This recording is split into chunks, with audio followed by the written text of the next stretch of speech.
Hello everyone, and welcome back to Wargame Red Dragon. This is a bit of an oddball. It's a 4v4 on a 1v1 map, which I had never seen before. On my team are James 1989, Tiotazina, myself, and JZK 85. Highest ranking is, of course, the Sergeant. We also have a private with James, and the enemy team is a private, Alexander, as well as Dartek 0, Putin, and Ken Golder. So, bit of a diverse set here. We have an Israeli player on our side. That's going to be Tiotazina. We also have a second, so I'm playing as Blue Dragons, and we do have a second Blue Dragons player, which is going to be, I believe, JCK, and then it looks like either America or NORAD for James 1989. So pretty diverse unit set. Double Blue Dragons was a bit unexpected, and right away I had said I was going to move up around the side. My fear was that if I didn't, the Red 4 team would be able to push through here, get around our flank, and once you lose this side of the map, particularly if your opponents can get into these towns, it's incredibly hard to maintain any control over Foxtrot, and that's going to lose the game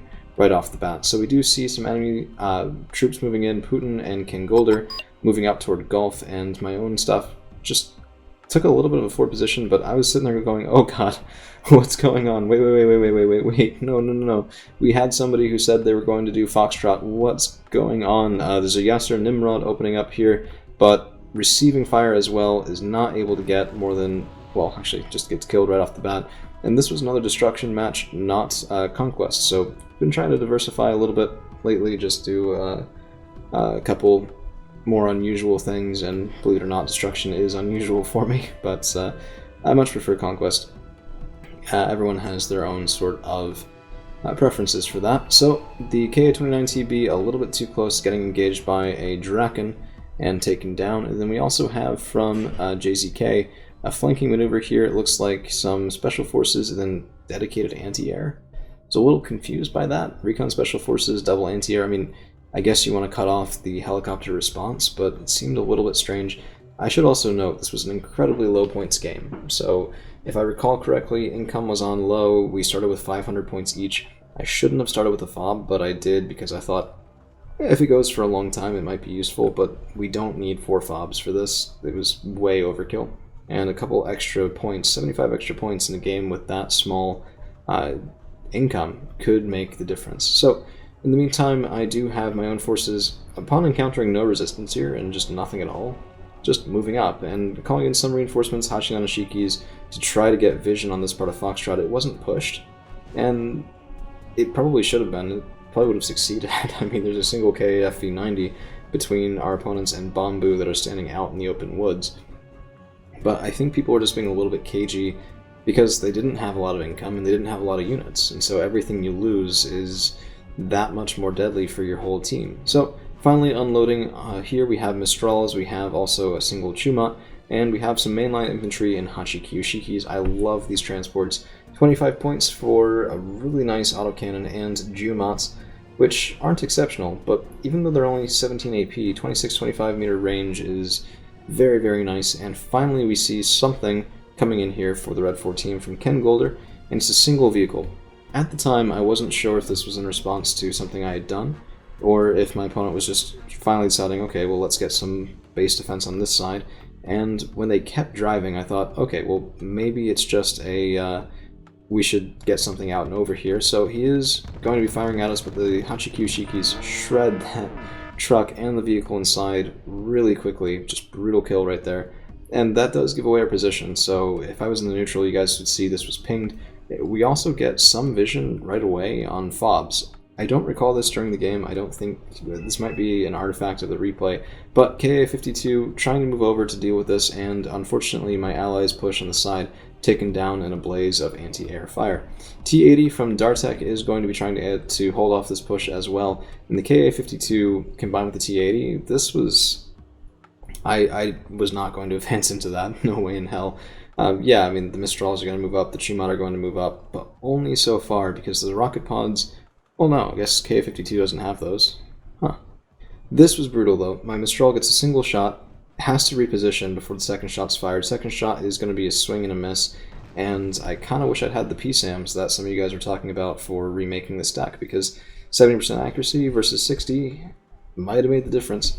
And yeah, it was just disappointing. If I turned off the Mistral before I fired and let the KA-52 come a bit closer, we probably could have gotten a very, very valuable kill. In the meantime, the Israeli player on my side is sparring in the woods here, Magach 6s in a double squad. Same thing we saw the other day, actually.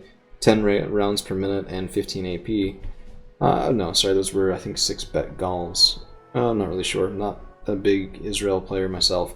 But, yeah, it was kind of interesting. Hachiku Shiki's using their Jumats, and, man, this was really painful. It would have been really nice to kill that Conqueror's team in their BTR, but they were unloaded, and the BTRs moved up separately, so, kind of a bit painful there, and now, I mean, we get one kill on them, but a single BTR is not the prize, and now there's a Conqueror's M team defending here as well.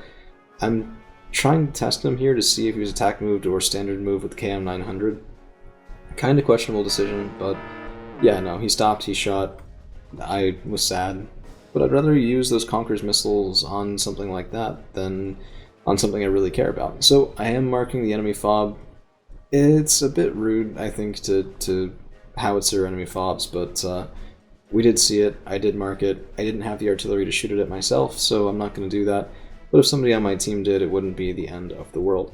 So at this point I'm thinking to myself, okay, looking back at the overall battlefield, we're down, so 240 points to 165. We need to move forward to win this, because I don't think my teams would be able to hold. The Israeli player got some nice combat done here, but Shayatet and double squad of Magachas was not inspiring confidence, and neither was this position between Fox and Golf. A couple cavalry scouts, a couple light vehicles, and yeah, that's not a ton. So I was trying to think of, okay, how do we deal with this? How do we take down the Ka-52 and that T-80? In particular the T-80, because I mean, my Mistrals can handle the Ka-52, my Ninja could maybe handle the Ka-52 if he's already injured, and he was trying to get a kill on my Ninja there, so we're moving him back and out of the way, and hoping, against all hope, that the Ka-52 gets a little bit too close, but he does stop and move back there, and now we have a response from the Red 14. BMPTs are going to be brutal in the woods, BTR 90s as well. Magach 6 is pushing up though, and this was really, really interesting to watch. Spetsnaz are the wrong answer here. Those RIS napalm launchers are not going to be able to do anything against Magach 6s, and they lost a fair bit of their number, basically for free, but this is what I was worried about. KFE taken out.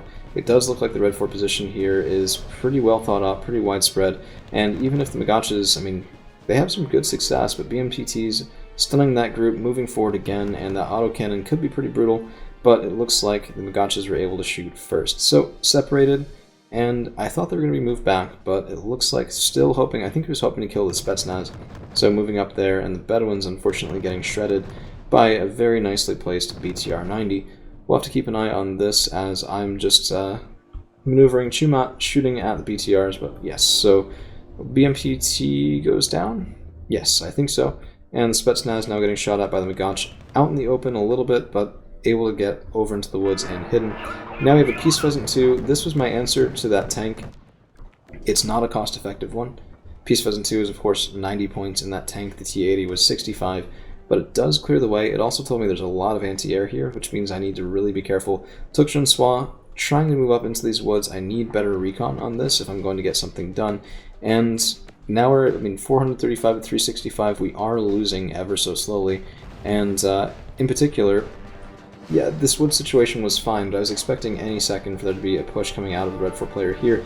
K1 moving up, getting shot at by ATGMs is never a good thing, and yeah, we did cap. This was really nice. We started going from +1 to +2 income because of that cap in Bravo, so that was very nice.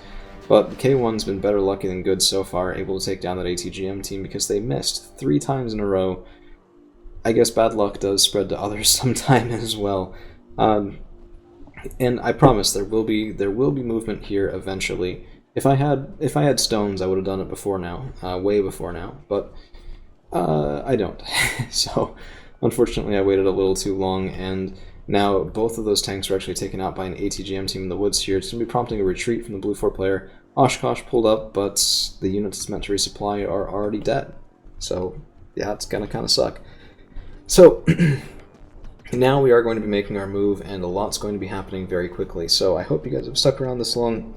Probably should have done this part first. It's interesting, right? Like, I enjoy the maneuvering at the start, not everybody does, and a fair number of people don't stick around for the whole thing, so oftentimes you miss the meat of the game because that start is so slow. I'm not really sure what to do about it. If you guys have thoughts, I guess go ahead and tell me, but if I was to skip to this, there's no context. You guys don't know how I got here. It's just a random sort of thing.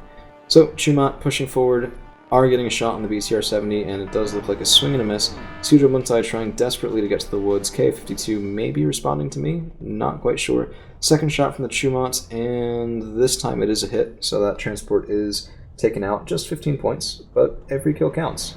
And the Suzhou Buntai, my intention was, we saw all of that anti-air in the woods here, right? We also are pretty sure that there's a Conqueror's team there. They can't fire at infantry.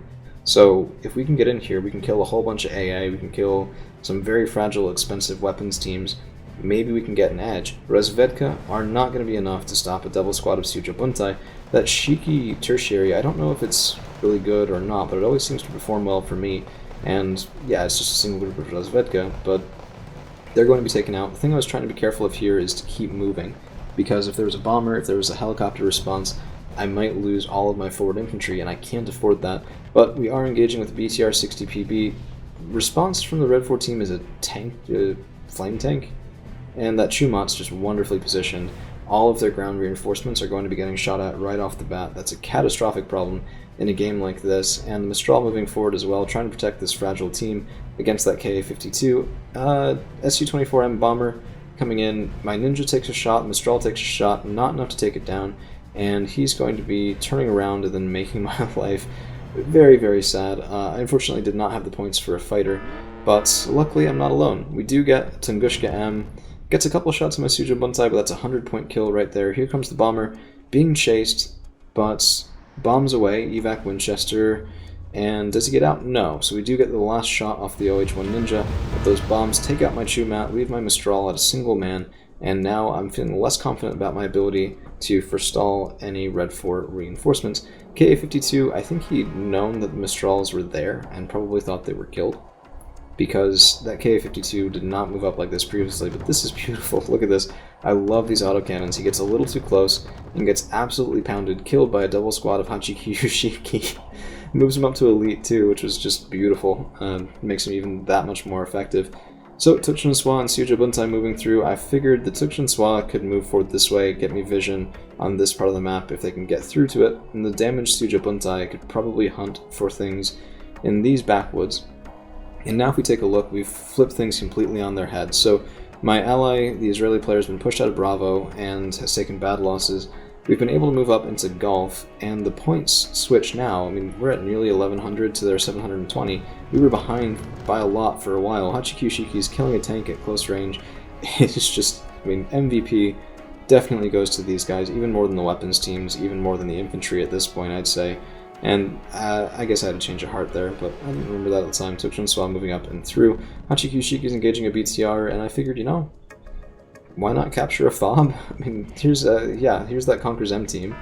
They get one kill, sure, but get taken out. 25 points for the Conqueror's team, 25 points for Hachikyushiki. I like that math. That's fine. That's okay with me. I still have one left, and we're just gonna hide in the woods here and kill anything that spawns in. Meanwhile, Tukshin Swa do find a command vehicle. Cheap one, so only 100 points there, but does uncap Hotel. Anna has also been uncapped as my allies Tukshin Swa moving up and through here. And this was actually really kind of annoying. Let's take a look at what happens to these guys. They're in the woods, they're having a good time, and when this is recapped, they're trying to move forward. Actually, there's a lot going on, so pardon the zoom out here. Another TD-55 from Putin coming up, and only 7 frontal armor is not going to be enough.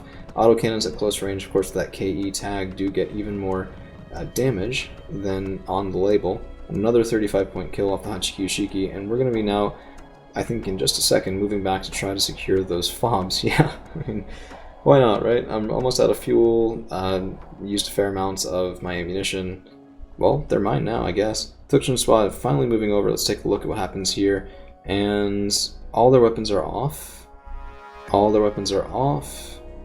Where is it? Ooh, any second. I do apologize. I remember seeing... Huh. Yep, there it is. So all their weapons are off. That Carl Gustav should still be on. That would have solved this problem. That's a command vehicle right there and a flame tank on that side. And those Tukshin Swa were not able to get the kill. But Hachikyushiki is still guarding that back zone. Suzhou Buntai moving up and into the open field, getting shot at a lot, but we do get the 1k, that scout vehicle there, 50 points for the Siege Buntai, who are going to be moving back and hopefully using that captured Ural to their own advantage. At this point, we have stuff in Hotel. These guys, I mean, their weapons are on now, but it's a little too late. That command vehicle is moving forward. The opportunity to kill it was lost, and shouldn't have been, frankly. But artillery coming in, stunning that flame tank, not able to quite get a kill on it, but still pretty good damage. And this is going to basically break our opponent's will to fight when my Hachikyuu Shiki moves forward and decaps Delta. So now it's 1555 to 1030. The position is just nearly untenable. Now Alpha's the only thing remaining capped for the Red 4 team, and even that last second reinforcement here, the ASU, is not going to be enough to recover, as it's going to go up the hill and get shot, the same as everything else that has recently done this. Another 15 points down the drain. So this starts the cascade of surrenders, and well, that's all she wrote. So in terms of units that did well, and did well actually, first overall kills 1570 to 1040. Started off definitely in favor of Red 4, and we were able to claw it back. My own KD 1005 to 185, probably one of the best I've ever had against people, so I was pretty proud of that, but definitely could have been played better on my end. Could have done that push sooner, is my guess, with similar effects, and as I said, losing the opportunity to kill that KA-52 was because I misplayed. I should have had those Mistrals off, let him come in, and then taken him out and gotten that early kill, which would have also helped my allies on the other side of the map. Yeah, Hachikyuu Shiki's definitely the MVPs, killing the KA-52 and a couple others. Chumat did very well, Hachikyuu Shiki again, and the Siege Buntai. The only unit that did poorly, I'd say, is the Peace Pheasant 2, which didn't really get its worth and then got immediately shot down. So, thank you all for hanging around. We'll see you again real soon.